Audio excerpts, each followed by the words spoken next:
note was folded into a tiny square, tucked behind the loose baseboard under the kitchen sink, and it said 4 words that rearranged every single thing I thought I knew about my life.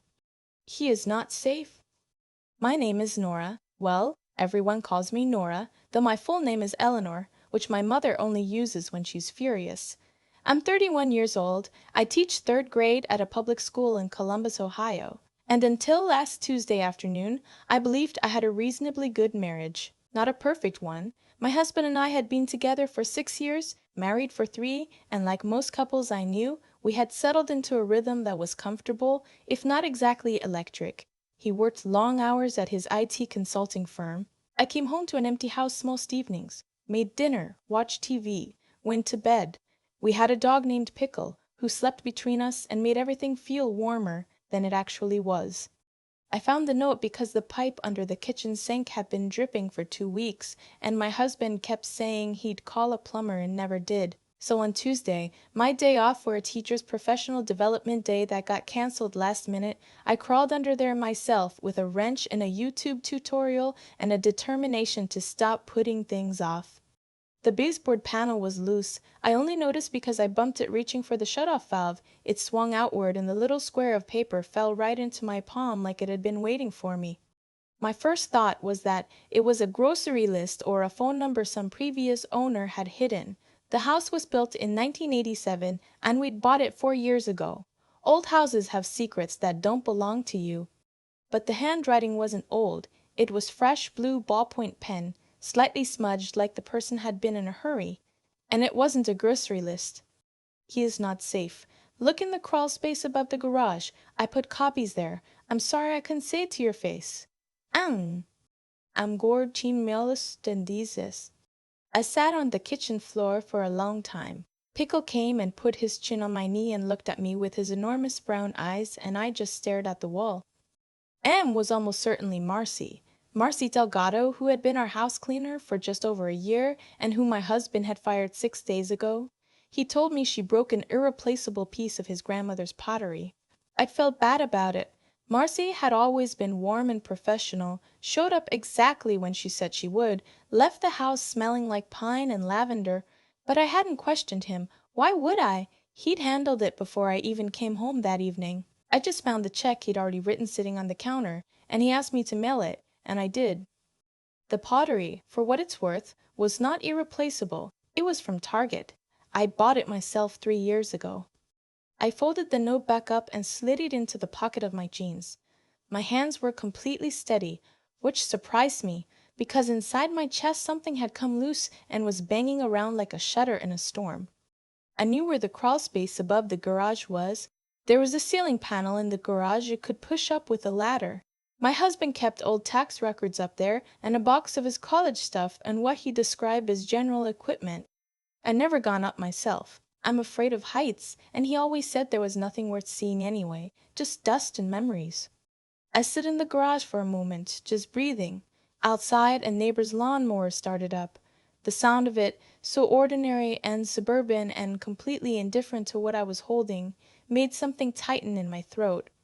I climbed the ladder. The crawl space smelled like sawdust and old insulation. I had to balance on the top rung and angle my phone's flashlight to see anything.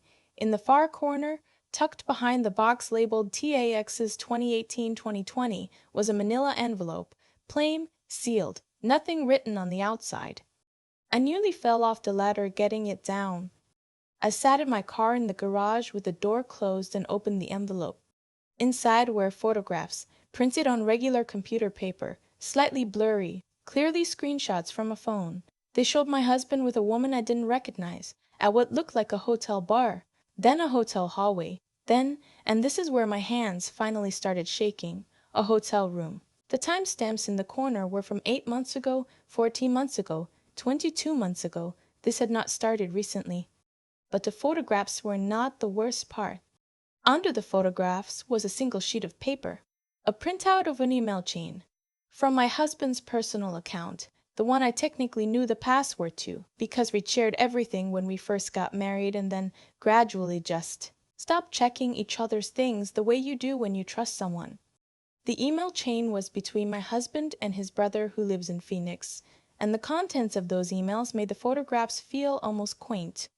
He was planning to refinance our house without telling me. He'd already spoken to someone at his bank. The plan, laid out casually across 3 emails like he was discussing what to order for dinner, was to pull out $200,000 in equity, transfer it to an account I didn't know existed, and then, and he actually wrote this, in his own words to his own brother, get out clean before the school year ends so she doesn't fall apart in front of the kids. Get out clean. Before the school year ends. It was March. The school year ended in June. I closed the envelope. I looked at the garage wall. There was a shelf of paint cans and a broken rake we kept meaning to throw out, and a bumper sticker from our road trip to Nashville that I'd peeled off my car when we got home and stuck up there because I thought it was funny. I stared at that bumper sticker for a long time. Tennessee, the volunteer state. I had no idea what I was going to do, but I understood one thing with absolute clarity. I could not let him know I knew. Not yet. Whatever I did next needed to happen before he realized I had found the envelope, because the moment he knew, the money would move, the account would close, the emails would disappear. I went back inside. I made myself a cup of coffee. I sat at the kitchen table and drank it slowly while Pickles sat at my feet, and I thought about the woman in those photographs and the $200,000 and the phrase, get out clean. And I let myself be furious for exactly 20 minutes. Then I put the fury somewhere quiet inside me and I started making a plan. My husband came home that evening at 7:15, which was normal for him on Tuesdays. He kissed me on the cheek in the kitchen and said dinner smelled great, which it did because I'd made chicken piccata, and I was determined that nothing about this night would look different from any other Tuesday. I'd re-hidden the envelope in my own hiding place, inside a box of tampons under the bathroom sink, where I knew with absolute certainty he would never look. He ate 2 helpings and told me about a difficult client, and asked how my professional development day had gone. I said fine. I asked about his day. He told me. We did the dishes together, which we'd started doing a few months ago as a sort of deliberate effort to spend time in the same room, and the whole time I watched his hands moving over the plates, and I thought, you've been doing this for almost 2 years. Every kiss, every dinner, every let me take the dog out tonight, all of it running parallel to something else, all of it a performance. I was a very good audience. That night I lay awake while he slept. He has always been a deep sleeper, the kind of person who goes out fast and stays out, and I used to find it endearing. Lying there in the dark, I thought about everything I'd built with this person.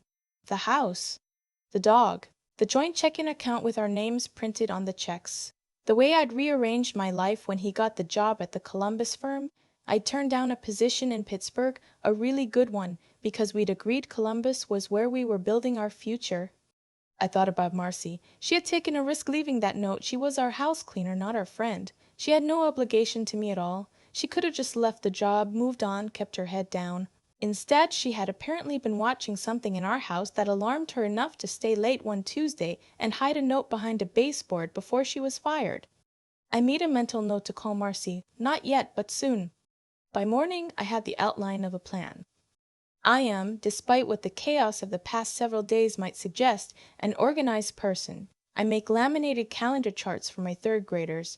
I color code my lesson plans. When my department head asked us to digitize 5 years of reading assessment records, I finished first and made a template that the whole school still uses.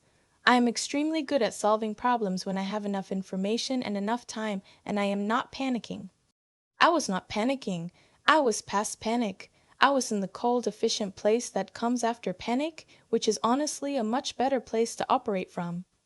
Step 1. Documentation. I went to the copy shop on 5th Avenue before school and made 3 copies of everything in the envelope, the photographs, the email printout, all of it. I mailed me first, antiseptic and sparklined with a note that said, open this only if I call you and say the word Nashville. I kept one set in my car in a waterproof pouch behind the spare tire. The third set I photographed and uploaded to a cloud account I created that morning under an email address my husband didn't know existed, with a password that was the name of the street I grew up on, plus my third-grade teacher's birthday, which is the kind of thing no one would ever guess. Step 2. Financial. I called my bank during my lunch break from a supply closet because I needed privacy.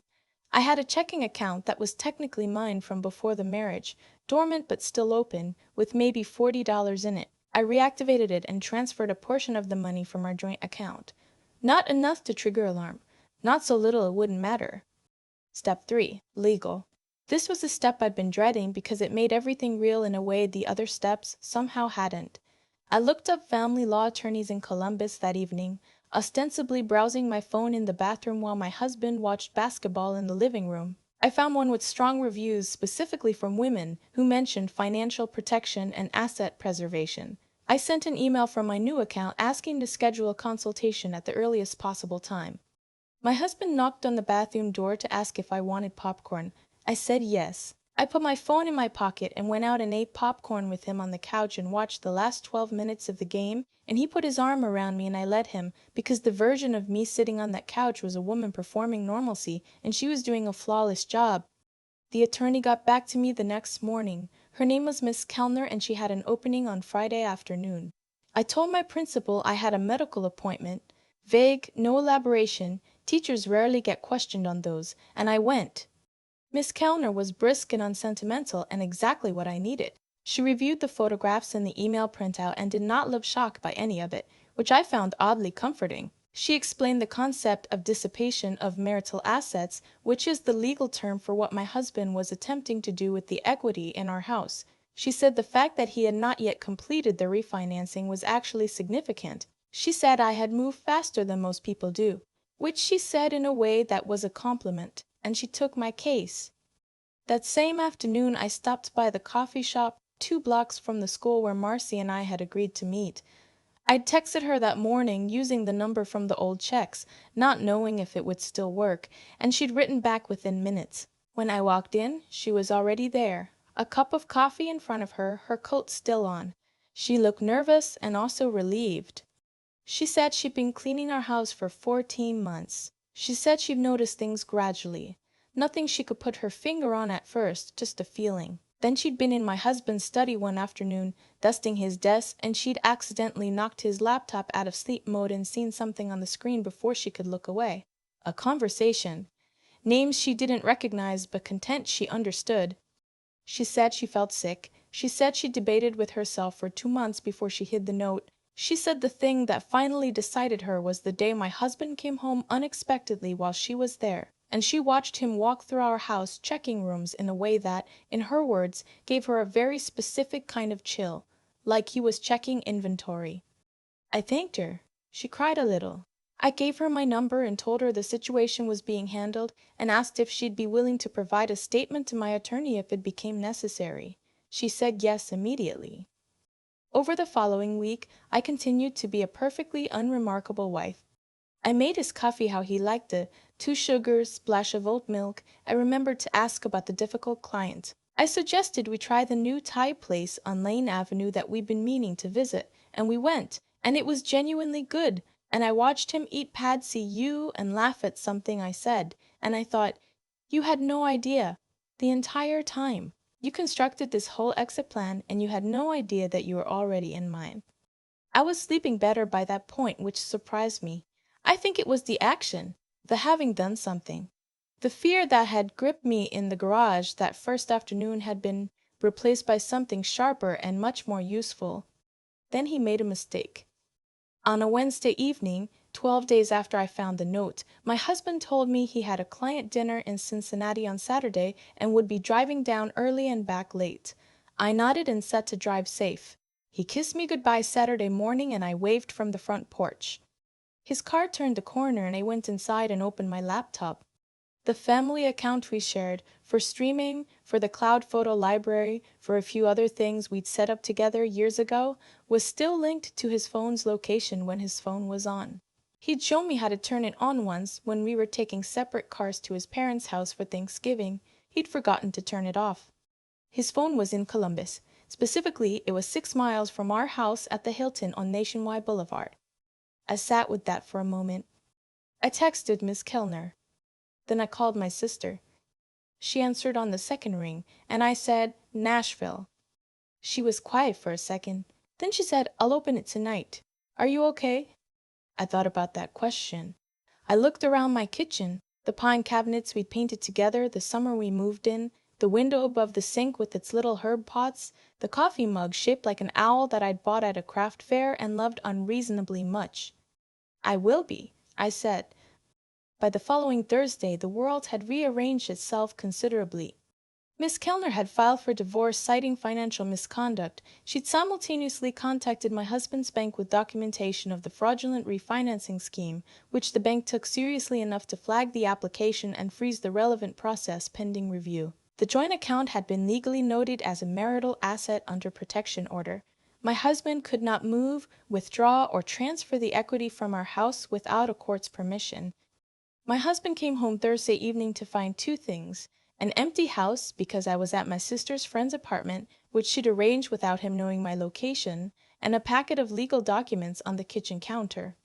He called me 17 times that evening. I answered on the 18th call. He was, I want to be precise here, not angry in the way I'd expected. He wasn't loud, he was very quiet, which was somehow worse. He kept saying he could explain. He said the emails were taken out of context.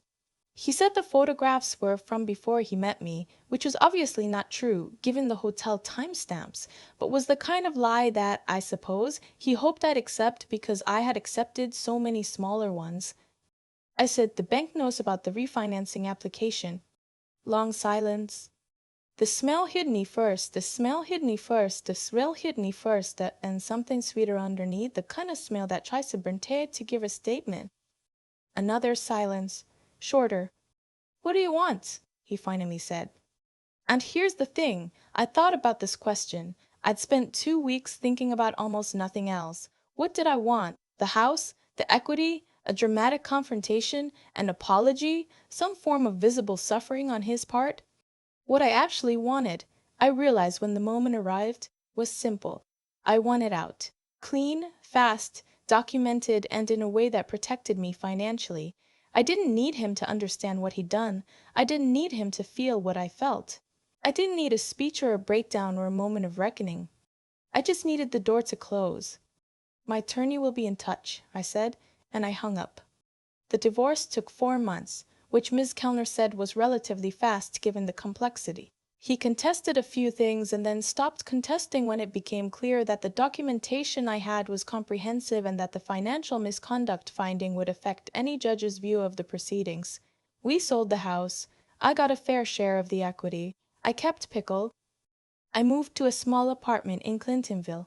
It has a bay window in the living room and a clawfoot tub in the bathroom and a fire escape, where I've put out 2 planters of herbs. Every morning I make coffee in my owl mug and sit by the window and watch the street wake up, and I think about how different the air feels when you're not performing anything. Marcy sent me a text a few months after everything concluded. She said she'd been worried about me and was glad to hear it had worked out. I told her she had changed the course of my life by leaving that note. She said she'd almost thrown it away a dozen times. I told her I was glad she didn't. I've thought a lot about that folded square of paper, the bravery it took to write he is not safe, and hide it somewhere and hope the right person found it. Marcy didn't know me well. She had no reason to trust that I would handle it properly, no guarantee that I wouldn't confront him immediately and blow the whole thing, no certainty that the note would even find me and not just mold away behind that baseboard for years. She did it anyway. There's something I've been trying to teach my 3rd graders this year. We've been doing a unit on courage because 8-year-olds are actually very interested in courage when you frame it right. I've been telling them that courage isn't the absence of fear. It's doing the necessary thing even when you're afraid of what happens next. Marcy knew exactly what that meant, and I think by the end of those 2 weeks, I did too. The day the divorce was finalized, I drove past our old house on my way home from work. Someone new had already moved in. A young couple. A car I didn't recognize in the driveway. A wreath on the door. They painted the front door a color we never would have chosen. A bright, unambiguous yellow. I thought, good. I hope they're happy there. I hope they have no secrets in the crawl space. I hope they paint every door whatever color they want, and the only things under the kitchen sink are cleaning supplies and the occasional confused spider. And then I drove home to Pickle and my bay window and my life, which was mine again, entirely and at last. I keep thinking about that baseboard panel. How many times I must have opened that cabinet before, grabbing dish soap, checking the pipe, tossing something under there without looking, and the note was sitting right behind it the whole time, waiting.